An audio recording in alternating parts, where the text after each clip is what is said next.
출애굽기 1장부터 4장까지의 내용은 이스라엘 백성이 이집트에서 노예로 고통받고 하나님께서 모세를 통해 그들을 구원하려는 계획을 세우시는 이야기를 포함합니다.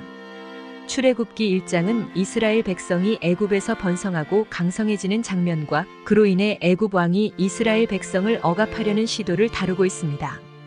이 장에서 우리는 이스라엘 백성이 애굽에서 어떻게 고난을 겪게 되었는지, 그리고 그 가운데서도 하나님께서 그들을 어떻게 보호하고 계시는지를 볼 수 있습니다. 먼저 이스라엘 자손들은 요셉이 애굽으로 이주한 이후로 점점 번성하게 됩니다. 요셉과 그의 형제들 그리고 그 세대가 다 죽었지만 이스라엘 자손들은 여전히 생육하고 번성하여 매우 강해졌습니다. 이로 인해 애굽 땅에는 이스라엘 백성이 가득 차게 되었습니다. 하지만 요셉을 알지 못하는 새로운 왕이 애굽을 다스리게 되면서 상황이 변하게 됩니다. 새로운 왕은 이스라엘 백성의 수가 많아지는 것을 두려워하며 만약 전쟁이 일어나면 그들이 적과 합세하여 애굽을 떠날까 염려하게 됩니다. 그래서 애굽 왕은 이스라엘 백성을 억압하기로 결정합니다. 애굽 왕은 이스라엘 백성에게 무거운 짐을 지우고 그들을 노예로 삼아 성을 건축하게 하고 힘든 일들을 시켰습니다. 그러나 이스라엘 백성은 오히려 더 많이 번성하고 강해졌습니다. 그래서 애굽 사람들은 더욱 두려워하며 이스라엘 백성에게 더 심한 고역을 시켰습니다. 그들은 벽돌을 만들고 온갖 밭일을 하는 등 매우 고된 노동을 강요당했습니다. 그럼에도 불구하고 이스라엘 백성은 계속해서 번성하였고 애굽 왕은 더욱 강경한 조치를 취하게 됩니다. 그는 히브리 산파들에게 명령하여 히브리 여인들이 아이를 낳을 때 아들이면 죽이고 딸이면 살리라고 명령합니다. 하지만 산파들은 하나님을 두려워하여 애굽 왕의 명령을 어기고 남자 아이들을 살려주었습니다. 이에 애굽 왕은 산파들을 불러 그 이유를 물었고 산파들은 히브리 여인들이 애굽 여인들보다 강건하여 산파가 도착하기 전에 이미 아이를 낳는다고 대답합니다. 하나님은 이러한 산파들의 행동을 기뻐하시고 그들에게 은혜를 베푸셔서 그들의 집안을 번성하게 하셨습니다.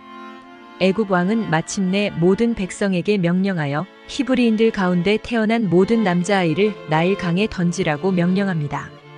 출애굽기 1장은 이스라엘 백성이 애굽에서 어떻게 고난을 겪게 되었는지, 그리고 그 가운데서도 하나님께서 그들을 어떻게 보호하고 계시는지를 보여줍니다. 하나님은 이스라엘 자손의 번성을 막으려는 애굽의 시도에도 불구하고 그들을 지키고 보호하셨습니다. 이는 하나님께서 그분의 백성을 언제나 돌보시고 지키신다는 것을 보여주는 중요한 메시지입니다. 출애굽기 2장은 모세의 출생과 초기 생애에 관한 내용을 담고 있습니다. 2장은 모세가 어떻게 태어나고 어떻게 애굽의 공주의 아들로 입양되었으며 어떻게 미디안으로 도망가게 되었는지를 설명합니다. 먼저 이스라엘 백성은 애굽에서 크게 번성하고 있었지만 애굽 왕은 이스라엘 백성이 너무 많아지는 것을 두려워했습니다. 그래서 그는 히브리 산파들에게 남자아이가 태어나면 죽이라고 명령했습니다. 그러나 산파들은 하나님을 두려워하여 그 명령을 따르지 않았습니다. 모세의 부모는 레위 지파 사람이었으며 그들은 모세가 태어났을 때 그가 잘생긴 아기임을 보고 석 달 동안 숨겼습니다. 그러나 더 이상 숨길 수 없게 되자 갈대 상자를 만들어 역청과 나무진을 칠하고 그 안에 모세를 넣어 나일강 갈대 사이에 두었습니다. 그의 누이는 멀리서 지켜보고 있었습니다. 그때 애굽의 공주가 나일강으로 목욕하러 나와서 갈대 사이에 있는 상자를 발견하고 그것을 열어 아기를 보았습니다. 아기가 울었고 공주는 그를 불쌍히 여겨 이 아이는 히브리 사람의 아이로다 라고 말했습니다. 모세의 누이는 공주에게 다가가 내가 가서 당신에게 히브리 여인 중에서 유모를 불러다가 이 아이에게 젖을 먹이게 하리이까 라고 물었고 공주는 동의했습니다. 누이는 모세의 어머니를 데려왔고 공주는 그녀에게 이 아이를 데려다가 나를 위하여 젖을 먹이라. 내가 그 삭을 주리라 라고 말했습니다. 그래서 모세의 어머니는 모세를 데려다가 젖을 먹이며 키웠습니다. 모세가 자라자 그의 어머니는 그를 공주에게 데려갔고 공주는 그를 아들로 삼아 모세라 이름 지었습니다. 이는 내가 그를 물에서 건져내었음이라 라는 뜻입니다. 모세가 장성한 후 어느 날 그는 자기 형제들 곧 히브리 사람들이 고난받는 것을 보고 한 애굽 사람이 한 히브리 사람을 치는 것을 보았습니다. 모세는 그 애굽 사람을 죽이고 모래에 숨겼습니다.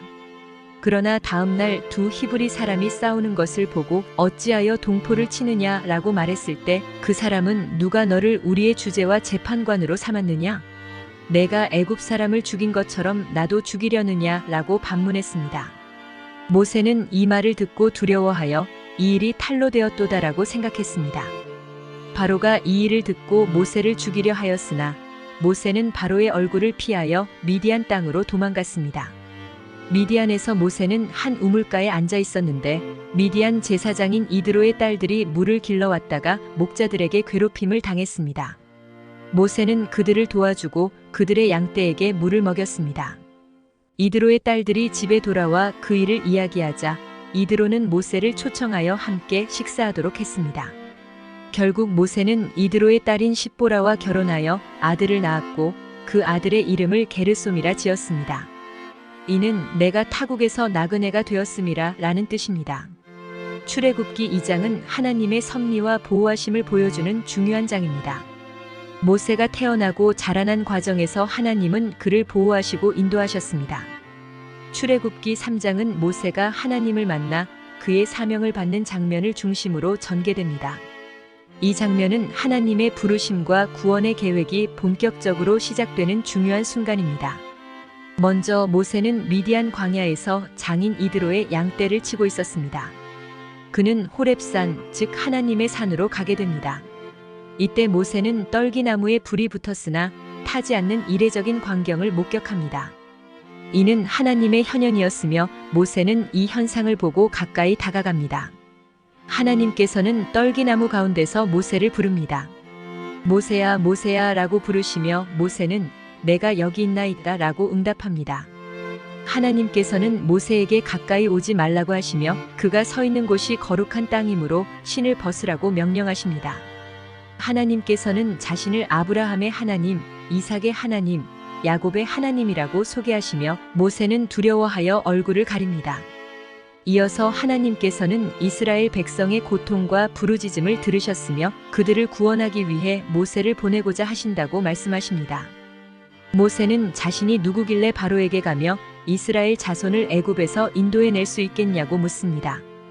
이에 하나님께서는 내가 반드시 너와 함께 있으리라 라고 하며 그가 이스라엘 백성을 이끌어낸 뒤 이 산에서 하나님을 섬길 것이라고 약속하십니다. 모세는 이스라엘 자손들이 하나님의 이름을 물을 때 어떻게 대답해야 할지 묻습니다. 하나님께서는 나는 스스로 있는 자니라 라고 대답하라고 명령하시며 자신을 여호와, 즉 아브라함의 하나님, 이삭의 하나님, 야곱의 하나님으로 소개하라고 하십니다.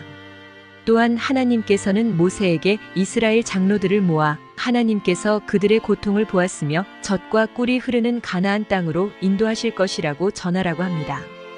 더불어 바로가 쉽게 허락하지 않을 것이므로 하나님께서 강한 손으로 애굽을 치실 것이라고 예언하십니다.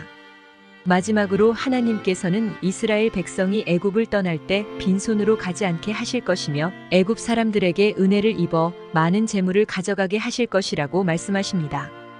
출애굽기 3장은 하나님께서 모세를 부르시고 그의 사명을 명확히 하시는 중요한 장면입니다. 이를 통해 우리는 하나님의 구원 계획이 어떻게 시작되었는지 그리고 하나님께서 약속을 지키시는 분임을 깨닫게 됩니다. 하나님께서 모세에게 내가 반드시 너와 함께 있으리라 라고 하신 것처럼 우리도 삶의 여정에서 하나님의 동행하심을 믿고 나아가야 할 것입니다. 출애굽기 4장은 모세가 하나님으로부터 부름을 받고 자신이 이스라엘 백성을 이집트에서 구출할 자로서 임명되는 장면을 다룹니다.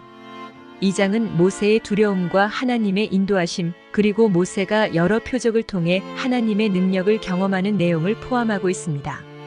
먼저 하나님은 모세에게 자신이 이스라엘 백성의 고통을 보았고 그들을 구원하기 위해 모세를 선택하셨음을 알려주십니다.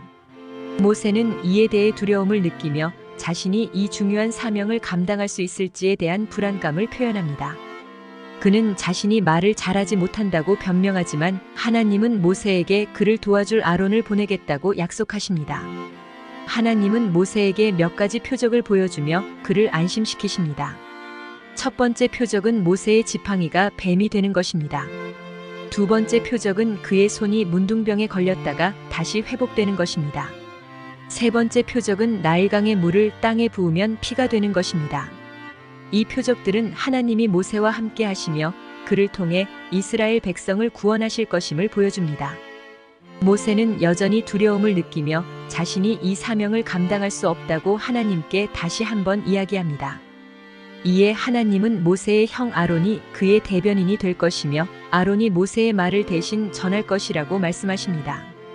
결국 모세는 하나님께 순종하여 이집트로 돌아가 이스라엘 백성을 구출하기 위한 여정을 시작합니다. 이 과정에서 하나님은 모세에게 이집트 왕 바로에게 가서 이스라엘 백성을 보내라고 말할 것을 명령하십니다. 또한 하나님은 바로가 마음을 강팍하게 할 것이지만 결국 하나님의 능력으로 이스라엘 백성이 구원될 것임을 예고하십니다. 이 장에서 우리는 하나님의 인도하심과 그분의 신실하심을 배울 수 있습니다. 모세는 자신의 능력의 한계를 느꼈지만 하나님은 그를 도우시고 필요한 모든 것을 제공하셨습니다. 이는 우리가 하나님의 부르심에 순종할 때 하나님이 우리를 도우시고 필요한 모든 것을 공급하신다는 중요한 교훈을 줍니다. 출애굽기 4장 12절에 이제 가라 내가 내 입과 함께 있어서 할 말을 가르치리라 라고 말씀하십니다. 이 말씀은 하나님께서 우리와 항상 함께 하시며 우리가 필요한 순간마다 필요한 말을 주신다는 약속을 담고 있습니다. 우리도 모세처럼 두려움을 느낄 때가 있습니다. 그러나 하나님은 우리를 부르시고 우리에게 필요한 모든 것을 공급하시는 신실하신 분이십니다. 우리 모두 하나님의 부르심에 순종하며 그분의 인도하심을 신뢰하는 삶을 살기를 기도합니다.